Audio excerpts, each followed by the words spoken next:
बस में किया हुआ मन सबसे अच्छा मित्र होता है, लेकिन अगर यही मन अनियंत्रित हो जाता है तो यह सबसे बड़ा शत्रु हो जाता है। हाय दोस्तों, मैं हूँ सूरज और आप सभी को आज मन के बारे में कुछ जानकारी देना चाहता हूँ। ये मन बहुत चंचल होता है। इस मन को जो बस में कर लेता है वह इस संसार में महान होता है। एक नियंत्रित और शांत मन संसार में सबसे शक्तिशाली होता है। इस मन के सामने पूरे ब्रह्मांड नतमस्तक हो जाता है। लेकिन यह मन शांत कैसे होगा?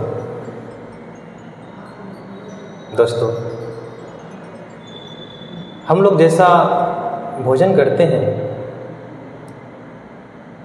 वैसा ही हमारे मन पर प्रभाव पड़ता है,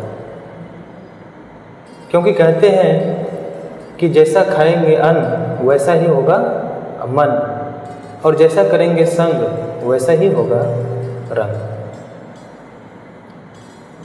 इसीलिए हम लोग को अच्छे भोजन भी करना चाहिए।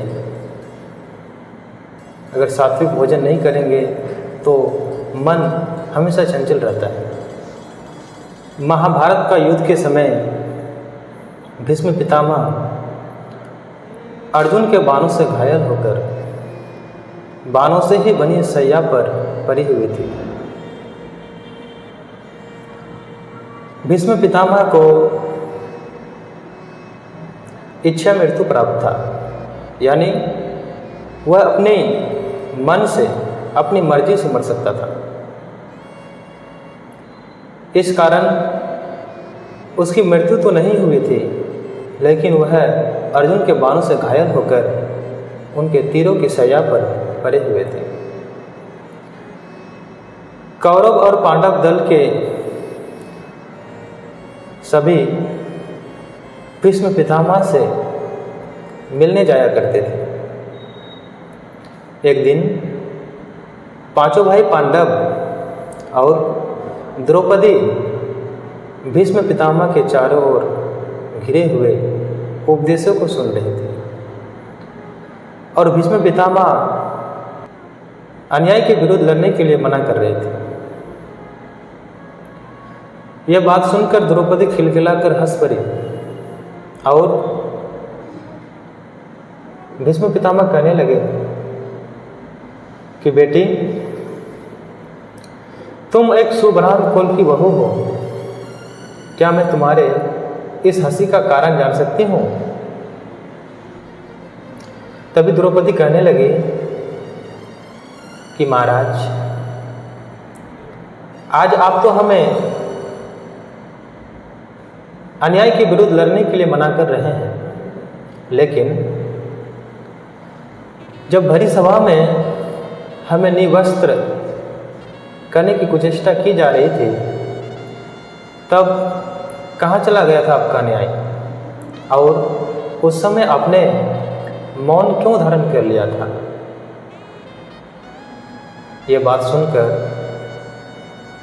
भीष्म पितामह की आंखों से आंसू आ गए और भीष्म पितामह कातर स्वर में कहने लगे कि बेटी, तुम तो जानती हो कि मैं उस समय दुर्योधन का अन्न खा रहा था, और वह अन्न बेईमानी का किया हुआ अन्न था। वह अन्न अधर्म का था, और जब उस अन्न को मैं खाया तो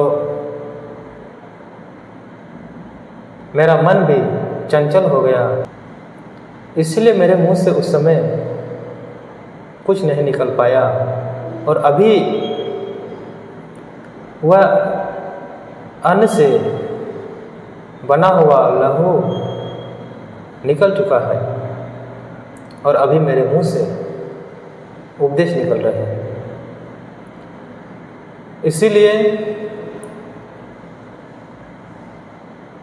इंसान जैसा अन्न खाता है मन भी उसका वैसा ही हो जाता है।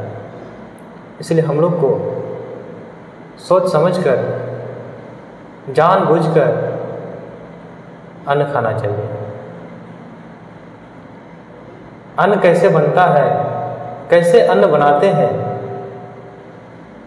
अगर पवित्र मन से किया हुआ अन्न आप खाएंगे तो आपका मन पवित्र रहेगा, और पवित्र मन से किया हुआ भोजन जो भी खाएंगे उसका मन वो पवित्र हो जाएगा।